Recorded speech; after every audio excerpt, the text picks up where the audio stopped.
আসসালামু আলাইকুম গাইস।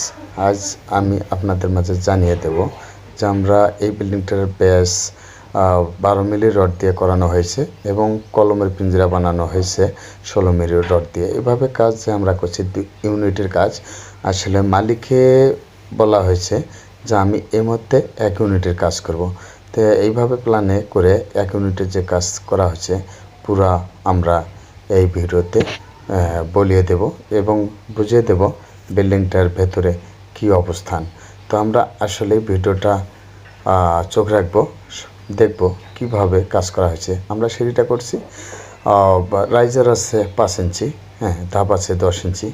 এভাবে আমরা সিঁড়ির ধাপ রাখছি। তবে এগুলো কাজ করানো হয়নি, তবে এগুলো কাজগুলো হবে টাইস, এই জন্য কাজগুলো রয়েছে। কাজ ধীরে ধীরে কাজ চলছে।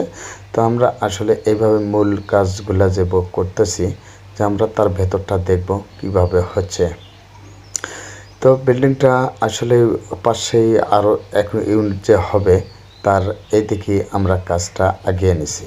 তো আমরা কাজ মানসম্মত যে কাজগুলো করছি মাত্র 1000 স্কোয়ার ফিট। এই 1000 স্কোয়ার ফিট আসলে বিল্ডিংটার পাশে কত টাকা খরচ হয়েছে তা আমরা আসলে বলবো। তা আসলে আমরা কানপাতে শুনবো যে বিল্ডিংটার পাশে কত টাকা খরচ হয়েছে, হ্যাঁ, তো সব বলবো ভিডিওর মাঝে। তা আমরা তার মূল কথায় আসি, সেটা হচ্ছে আমরা অবশ্যই সাবস্ক্রাইব করব, চ্যানেলটি বেল আইকন বাজিয়ে দেব।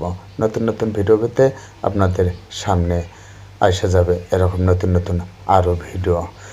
তো আমরা এখন মূল কথা বলি যে বিল্ডিংটার পাশে যে খরচগুলো হয়েছে, 1 ইউনিট পাশে মাত্র একতলা খরচা মাত্র 8 লাখ টাকা। আসলে বিশ্বাস করার মতো না, অবিশ্বাসও হলেও কিন্তু বিশ্বাস করে নেব আমরা। তারপরেও আমরা কাজটা করছি কি, দোতলার যে কাজগুলো করছি, দোতলার কাজটা করার উদ্দেশ্য আগেই উপরের কাজগুলো করছি, যাতে আমরা যে আবার পানি মারব, পানি মারলে যাতে নিচতলা থেকে শুরু করলে ওই পানিটা আবার উপরে মারলে নিচে ময়লা সহ করবে। এর কারণে আমরা কিন্তু আগে উপরের কাজে আগে শেষ করে নিয়ে নিচে আমরা করব।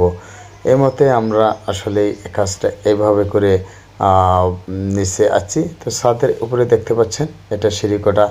এই সিঁড়িকোটার যে ইয়াটা হচ্ছে বা ছাদটা সম্পূর্ণ কাজ হয়ে গেছে, উপরে পানির ট্যাঙ্কি লাগানো হয়েছে। তো বিল্ডিংটি মাত্র 1000 স্কোয়ার ফিট।